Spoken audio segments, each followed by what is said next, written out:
لبہائے مبارکہ کو جنبش ہوئی، پھول جھڑنے لگے. فرمایا یا جابر ان اللہ تعالی قد خلق قبل الاشیاء نور نبی کا من نور ہی. اے جابر، سب سے پہلے اللہ تبارک و تعالی نے تیرے نبی کے نور کو اپنے نور سے پیدا کیا. تو جاء کی تفسیر حدیث سے سمجھ آ گئی کہ رب کائنات نے جاء کیوں فرمایا. اور پھر جاء کے بعد اللہ کریم نے فرمایا قم. عربی گرامر میں یہ جمع کی ضمیر ہے، کا، کما، کم. اور قم بھی ایسا ہے کہ جو عام ہے. پہلے انبیاء کرام علیہ السلام آئے، کوئی علاقے کا نبی بن کر آیا، کوئی ملک کا نبی بن کر آیا، کوئی خاص قوم کا نبی بن کر آیا. لیکن جب باری آئی آقا دو عالم صلی اللہ علیہ وسلم کی، رب کائنات نے فرمایا یہ میرا محبوب تمہارے پاس آ رہا ہے، اور قوم کی زمین لگا کر رسالت عامہ کر کے بتا دیا کسی انسان کے لیے نہیں، جنات کے لیے نہیں، نباتات کے لیے نہیں، جمادات کے لیے نہیں، بلکہ کس چیز کا میں خالق ہوں اسی کا میرا محبوب نبی ہے.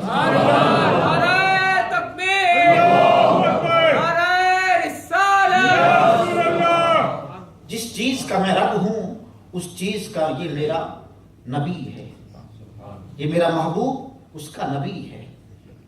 اس لیے فرمایا قم، تم سب کی طرف آیا، رسالت عامہ بتا دیا. اور پھر فرمایا نور.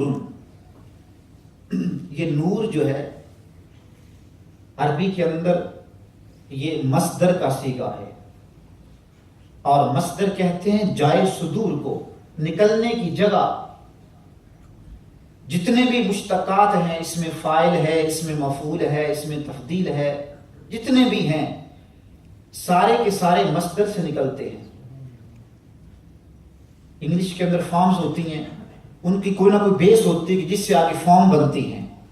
اسی طرح عربی کے اندر جو اصل ہے وہ مصدر ہوتا ہے. تو اللہ تبارک و تعالی نے جب اپنے نبی کے نور کو بیان کیا تو لفظ بھی وہ ارشاد فرمایا جو مصدر ہے. گویا کہ بتانا تھا کہ یہ میرے محبوب کا وہ نور ہے کہ اس کائنات کے اندر جتنے بھی نور ہیں اسی سے نکلے ہیں، اسی سے بنے ہیں. آئیے اب قرآن پاک کی اس لفظ کی تفسیر حدیث سے سنتے ہیں. مصنف عبدالرزاق کا وہ نسخہ جو مفقود تھا، گم شدہ تھا، اگر پتہ نہیں تو یہ خوشخبری ہے ہم سب کے لیے کہ وہ مل بھی گیا اور چھپ بھی چکا، اور صحیح روایت کے ساتھ کہ جتنے بھی اس کو روایت کرنے والے ہیں سارے کے سارے مستند راوی ہیں. اور یہ روایت حضرت جابر رضی اللہ تعالیٰ عنہ سے جا کے ملتی ہے. حضرت جابر رضی اللہ تعالیٰ عنہ نے میرے آقا دو عالم صلی اللہ علیہ وسلم سے سوال کیا کہ یا رسول اللہ صلی اللہ علیہ وسلم، اللہ کریم نے سب سے پہلے کس چیز کو پیدا کیا؟ تو میرے آقا علیہ الصلوۃ والسلام نے ارشاد فرمایا ہوا نور نبی کا، وہ تیرے نبی کا نور ہے. حضرت جابر رضی اللہ تعالیٰ عنہ یہ سوال نہ پوچھتے تو یہ جو اتنی پیاری حدیث نور کی ہے یہ ہم تک نہ پہنچتی. سوال یہ آدھا علم ہے، سوال کرنے کی عادت بنائیں. قرآن اس لیے کہتا نا فاسألوا، تم سوال کرو اگر تم نہیں جانتے. سوال کیا تو میرے آقا نے فرمایا اے میرے صحابی، تو نے یہ پوچھا کہ اللہ نے سب سے پہلے کس چیز کو پیدا کیا، آؤ میں یہ بھی بتاؤں کہ سب سے پہلے اللہ نے تیرے نبی کے نور کو پیدا کیا، پھر اس کے بعد کس کو پیدا کیا، پھر کس کو پیدا کیا، پھر کس کو پیدا کیا. آؤ میں آج آپ کو سب بتاؤں. فرمایا اللہ تبارک و تعالیٰ نے میرے نور کو پیدا کیا، اور پھر اس میرے نور کو مقام قرب میں رکھا. 12,000 سال وہ نور اللہ کے سامنے موجود رہا، اور اللہ کی نور کی تجلیات اس پہ پڑتی رہی. اور پھر اللہ تبارک و تعالیٰ نے اس نور کے 4 حصے کیے. کتنے حصے کیے؟ 4 حصے کیے. ایک حصے سے عرش بنایا، ایک حصے سے کرسی بنائی، اور ایک حصے سے وہ خاص ملائکہ بنائے جو عرش و کرسی پر مامور ہیں. اب جو چوتھا حصہ تھا اس کو پھر 12,000 سال تک اپنے سامنے رکھا، اور اس کو مقام محبت کہا گیا. اس مقام محبت پر یہ نور 12,000 سال موجود رہا، اور رب کے نور کی تجلیات اس نور پہ پڑتی رہی. اور پھر اللہ تبارک و تعالیٰ نے اس نور کے 4 حصے کیے، پھر 4 حصے کیے.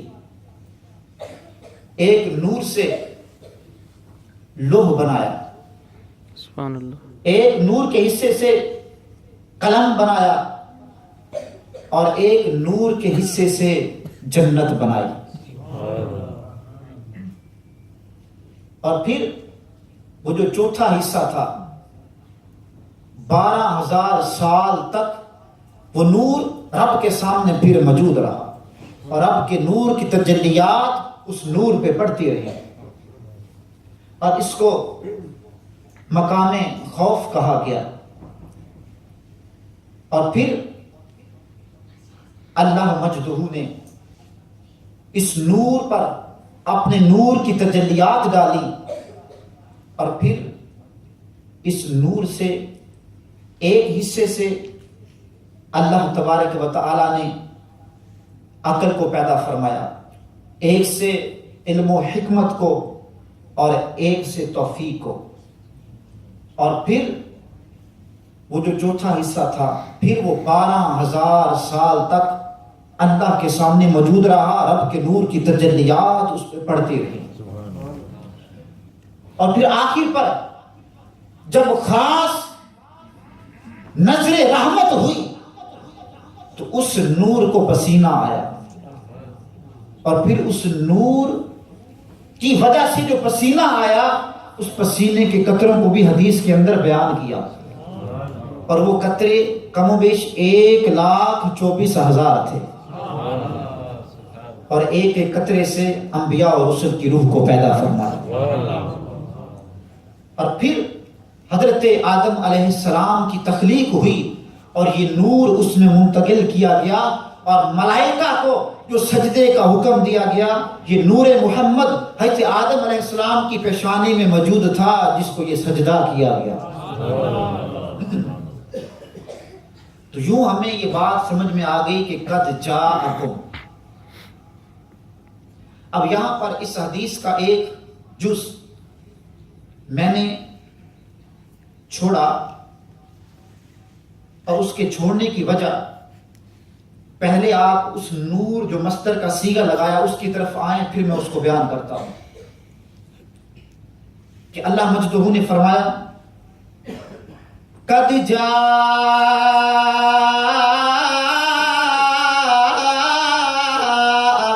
من اللہ نور و کتاب مبین.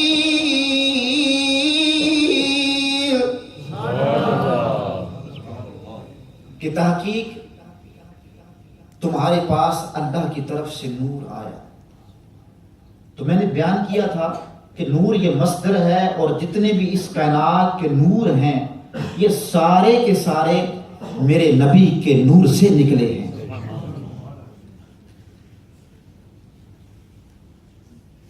یہ چاند، یہ تارے، یہ سورج اور بھی جتنے نور ہیں ان کے اصل جو نکلنے کی جگہ ہے میرے آقا کا نور ہے.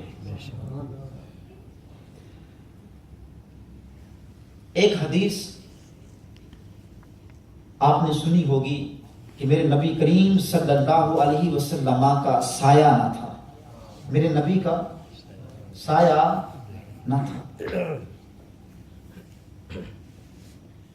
اس کی وجہ یہی ہے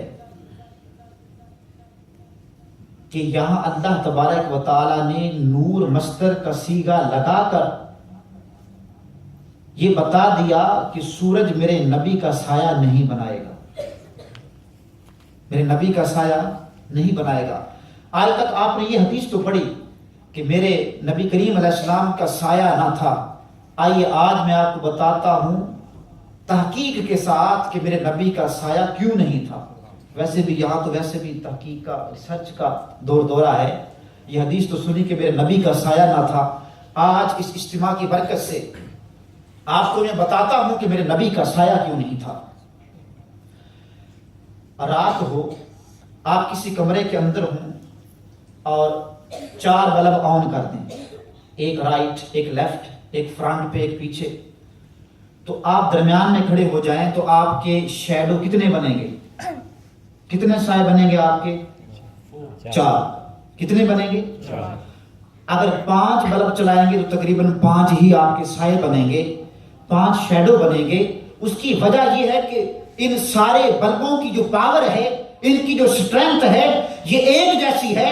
اب ہر بلب سے روشنی نکلنے والی آپ کا سایہ بنائے گی، لیکن اس کے برعکس آپ باہر کھڑے ہو جائیں لان میں، جب سورج خوب چمک رہا ہو، بالکل آپ کے سر کے اوپر ہو، اس کی پوری روشنی ہو، آپ باہر 4-5 بلب چلا دیں تو آپ کا سایہ کتنے بنیں گے؟ 1 بنے گا۔ اگر یقین نہیں آتا کر کے دیکھ لینا، مان لو، ابھی مان لو، یہ کر کے دیکھ لینا۔ رات کی تنہائی میں کمرے کے اندر اگر 4 بلب چلائیں تو آپ کے 4 سائے بنیں گے، لیکن باہر جب سورج آب و تاب کے ساتھ چمک رہا ہو، آپ کھڑے ہو جائیں، سورج کی روشنی سے 1 سایہ بنے گا، اور جو 4 بلب یا 5 بلب آپ نے چلائے، سورج کی روشنی جب ان بلبوں پر پڑے گی، ان کی سٹرینتھ کو، ان کی روشنی کو ختم کر دے گی، سایہ 1 ہی بنے گا۔ بات سمجھ میں آ گئی؟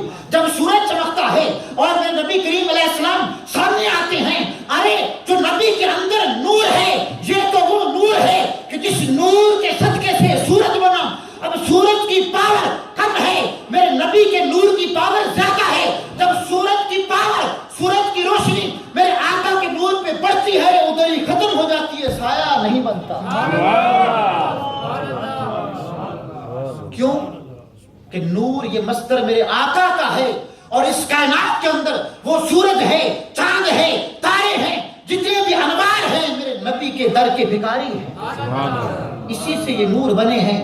اب سورج جتنی بھی آب و تاب کے ساتھ چمکتا ہے، میرے نبی پہ پڑتا ہے، وہاں نور اتنا زیادہ ہے، جب پڑتا ہے اس کی ساری پاور ختم ہو جاتی ہے، سایہ کیسے بنے؟ اور اب